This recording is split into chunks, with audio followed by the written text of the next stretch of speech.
believe all children should grow up feeling that they are the center of the universe. When my life led me here to Tanzania, I couldn't help but notice all of these kids living on the street, kids who were the center of nobody's universe, kids who had no future except for violence and starvation.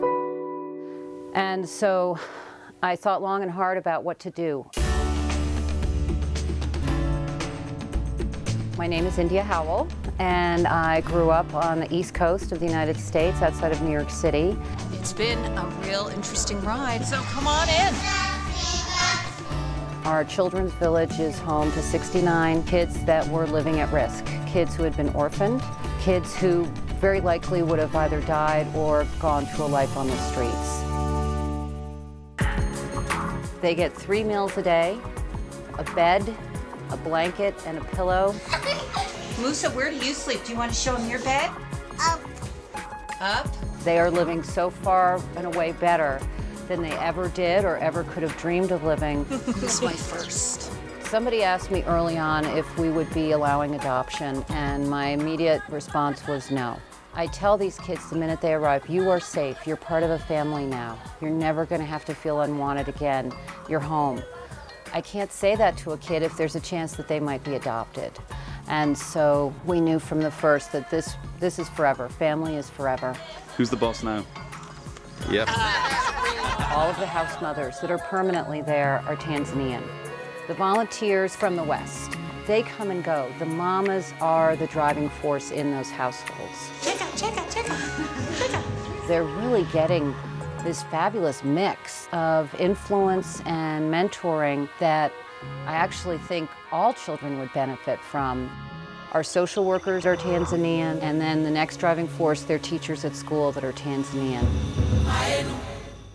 I really believed that our kids should go to the local government school because I wanted them to grow up as part of a community. Unfortunately, the school was so poor, and they had, I think, 6 or 7 teachers, 450 students. They didn't even have chalk. They didn't have pencils. They didn't have textbooks.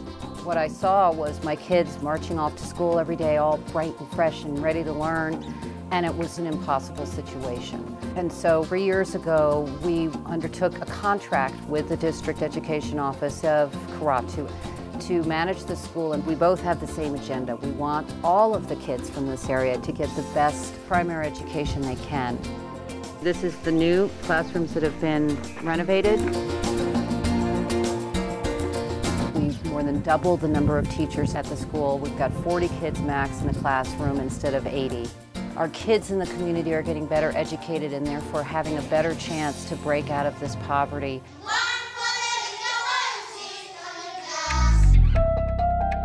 One of the early challenges that we had to face was medical care. I wanted my kids to have not just the best of education and the best of home. I wanted them to have the best medical care that could possibly be had in Tanzania. Enter Dr. Frank Artris and his wife Susan.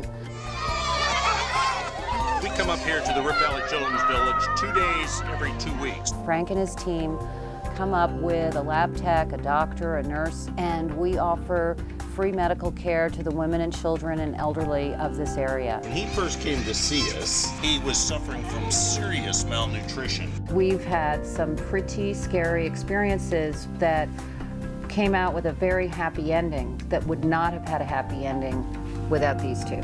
The support we've gotten has just been actually immeasurable. Where's my hat? What I'm doing doesn't work if my kids can't get medical care. And it's not just about the 69 kids that live here, it's about the whole community becoming healthy.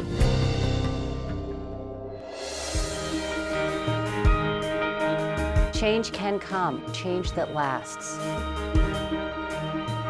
What we are doing here is working towards lasting change, towards a community that one day won't need us anymore. These kids today are living in a family. They're not orphans anymore. They are all a part of a big family, the RiftValley Children's Village family, and they know it.